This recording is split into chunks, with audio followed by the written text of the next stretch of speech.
You probably had a cup this morning, maybe two. And if you're like most people over 50, it's the first thing you reach for before you do anything else. Your morning coffee. But here's something most people who drink it every day have never been told. That cup of coffee is not just waking you up. It is actively changing your brain at a neurological level in ways that researchers have only recently begun to fully understand. Some of those changes are remarkably protective. Some are worth being more careful about, and one finding in particular surprised even the scientists who discovered it. I've spent decades studying how everyday habits affect cognitive aging, and coffee is one of the most misunderstood substances in brain health, not because people drink it wrong, but because nobody has ever explained what it actually does inside the brain of someone over 50. That's what we're going to do today. No generalizations. No coffee is good or coffee is bad. Just the specific science of what happens to your brain when you drink coffee regularly after 50. And exactly how to get the most protection from every cup you drink. Stay until the end, because the finding I mentioned, the one that surprised the researchers themselves, comes in the second half of this video. To understand what coffee does for the aging brain, we first need to understand what makes the aging brain vulnerable in the first place. After 50, two processes accelerate simultaneously. Neuroinflammation, chronic low-grade inflammation inside the brain and begins to increase, and adenosine accumulation, a chemical that builds up throughout the day and makes you feel mentally foggy and slow, becomes harder for the brain to clear efficiently. Here is where coffee enters the picture in a way most people don't expect. Coffee's primary active compound, caffeine, works by blocking adenosine receptors in the brain. When adenosine cannot bind to those receptors, the mental fatigue signal cannot be sent. The result is sharper focus, faster reaction time, and improved working memory, effects that are measurably stronger in adults over 50 than in younger people. Why stronger in older adults? Because older brains accumulate adenosine faster and clear it more slowly, so the blocking effect of caffeine is proportionally more powerful. But caffeine is only half the story. Coffee contains over 1,000 bioactive compounds, including polyphenols and chlorogenic acids, that have significant anti-inflammatory effects inside the brain itself. A 2021 review published in Frontiers in Neuroscience analyzed 34 separate studies on coffee and cognitive aging and concluded that regular moderate coffee consumption was consistently associated with reduced neuroinflammation, improved executive function, and slower rates of cognitive decline across all age groups studied, with the most pronounced effects in adults aged 55 and older. Now let's talk about the finding that has generated the most attention in neuroscience research over the past decade. The connection between regular coffee drinking and dementia risk. A landmark study from the University of Lisbon followed over 2,000 adults aged 65 and older for a period of 12 years. The results were striking. People who drank between 1 and 3 cups of coffee per day had a 27% lower risk of developing dementia compared to non-coffee drinkers. 27% lower risk. From a habit most people already have. But here's what made this study particularly interesting. The protective effect was not linear, meaning more coffee did not simply mean more protection. People who drank more than 4 cups per day showed a reduced protective effect. The sweet spot, the amount that appeared to provide the greatest brain protection, was consistently between 1 and 3 cups per day. A separate study from the University of Bordeaux, part of the larger PACWID research program that followed adults over 65 for 25 years, found similar results. Women who drank at least 3 cups of coffee daily showed significantly slower rates of memory decline over the follow-up period compared to those who drank less than 1 cup.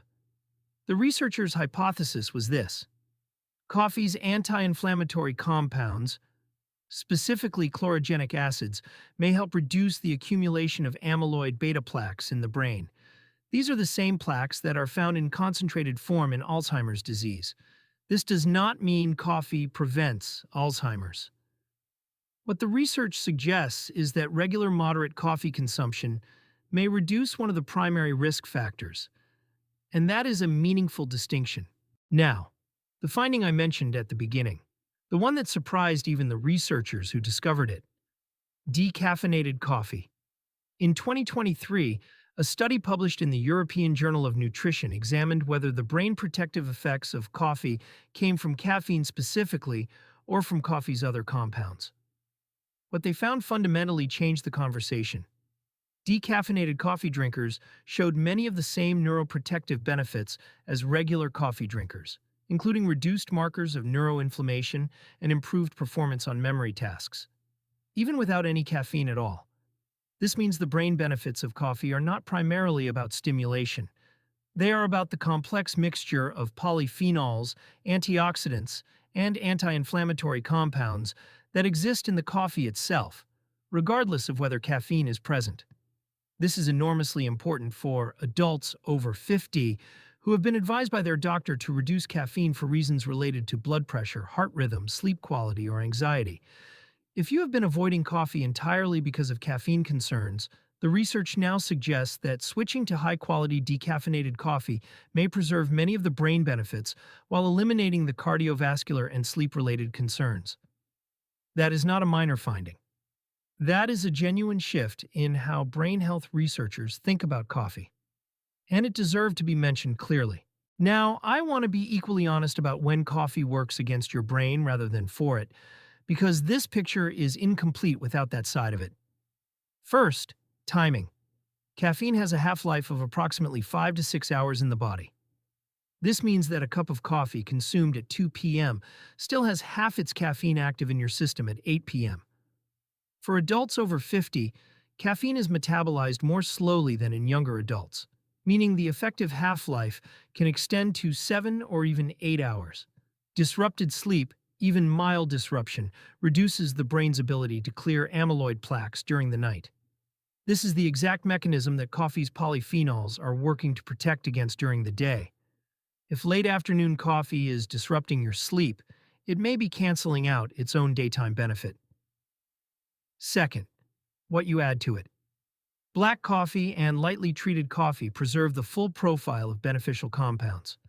High-sugar coffee drinks, flavored syrups, whipped cream, excessive sweeteners introduce blood sugar spikes that have their own negative effects on brain function and inflammation. Third, anxiety and cortisol. For some adults over 50, particularly those already dealing with elevated stress or anxiety, caffeine can raise cortisol levels. And as we discussed in a previous video, elevated cortisol over time is directly linked to hippocampal shrinkage, damage to the brain's memory center. If coffee makes you anxious, raises your heart rate, or disrupts your sleep, the protective brain benefits may not outweigh these costs for your individual biology. So let me give you the practical protocol, based on everything the current research supports. 1. Drink between 1 and 3 cups per day. This is the range most consistently associated with brain protection across multiple large studies. More than 4 cups per day shows diminishing and potentially negative returns for the aging brain. 2. Drink your last cup before noon. Given the longer caffeine half-life in adults over 50, cutting off caffeine intake by midday gives your body enough time to metabolize it before sleep, protecting the critical overnight brain cleaning process. 3. Drink it black or with minimal additions. A small amount of whole milk or unsweetened plant milk is fine. Avoid flavored syrups, artificial sweeteners, and excessive sugar. 4. If caffeine causes you anxiety, disrupts your sleep, or raises your blood pressure, switch to high-quality decaffeinated coffee. The polyphenols and anti-inflammatory compounds remain intact. The brain benefit is largely preserved. 5. Drink it slowly and mindfully. This is not just about absorption. It is about starting your day with a deliberate, calm ritual rather than reaching for stimulation out of habit. That intentionality itself is associated with lower morning cortisol, which, as we now know, directly protects your hippocampus. Let's bring everything together. Coffee, specifically 1 to 3 cups per day, has been consistently associated in large-scale research with reduced neuroinflammation, lower dementia risk, slower cognitive decline, and improved memory and focus in adults over 50. The brain benefits come not just from caffeine, but from coffee's rich mixture of polyphenols and anti-inflammatory compounds, which means decaffeinated coffee preserves many of these benefits for those who need to avoid caffeine. But timing matters. What you add to it matters, and how it affects your individual sleep and stress response matters. Your morning coffee is not just a comfort. Consumed correctly, it is one of the simplest and most accessible brain protective habits available to you. And it is already sitting in your kitchen.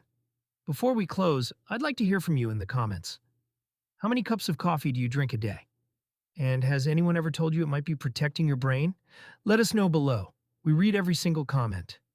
If you found this helpful and you'd like more calm, science-based guidance on protecting your brain and memory after 50, consider subscribing. New videos every week, no pressure, just support when you need it. Your brain is worth protecting. And sometimes, that protection comes in a cup.